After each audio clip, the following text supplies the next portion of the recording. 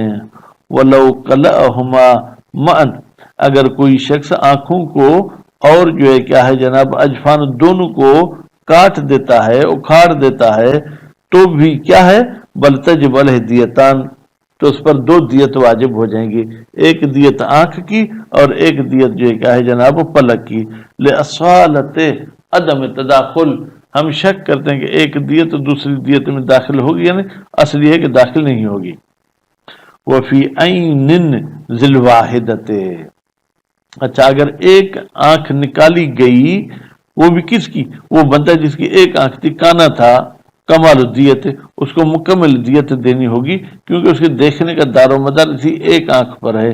اذا کان الاور خلقتن، جب یہ اس کا کانا پن خلقت میں تھا، یعنی جس دن پیدا اس دن سے ہی ایک آنکھ تھی، اور بآفت من اللہ تعالی، یا اللہ تعالیٰ کی طرف سے کوئی آفت آئی، کوئی ایسی بیماری ہے جس میں اس کی ایک آنکھ ختم ہو گئی، او من غیر ہی، یا اللہ کے علاوہ کسی اور غیر خدا سے یہ آفت ہے، مثلا بیل نے ٹکر مارا، حیث لا یستحق علیہ عرشن، بیل سے تو یہ کوئی عرش بھی نہیں لے سکتا، ٹھیک ہے، یا جناب کوئی تنکا آ کے اس کی آنکھ میں لگا جس کی وجہ سے اس کی ایک آنکھ ختم ہو گئی، کمال جنا علیہ حیوان، جیسے کہ اس شخص پر کوئی حیوان جنایت کرتا ہے جس سے اس کی ایک آنکھ چلی جاتی ہے، اور وہ حیوان بھی ایسا ہے جو مضمون نہیں۔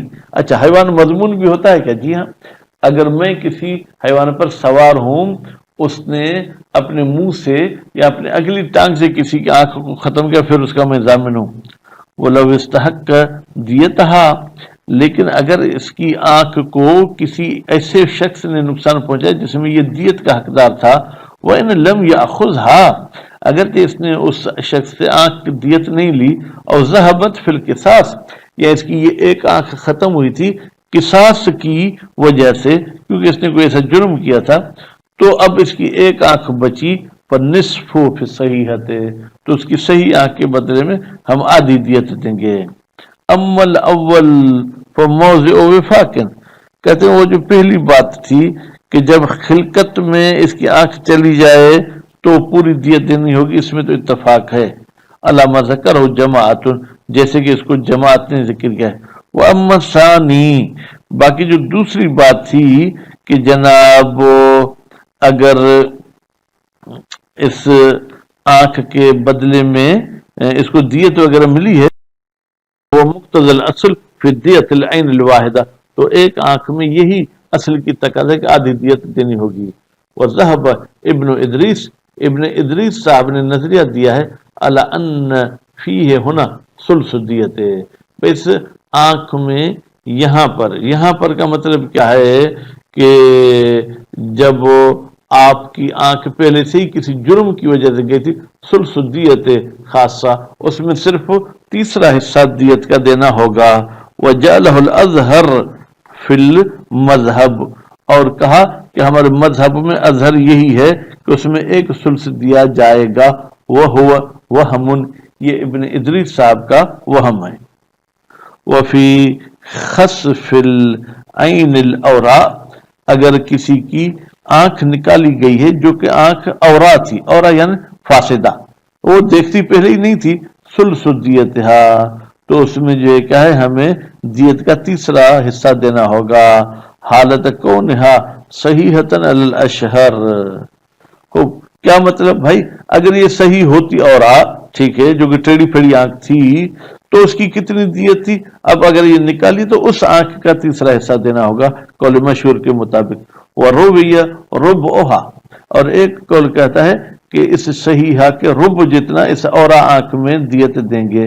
لیکن والاول اصح طریقاً، ثلث والی بات طریق کے لحاظ سے جو ہے کیا ہے صحیح تر ہے.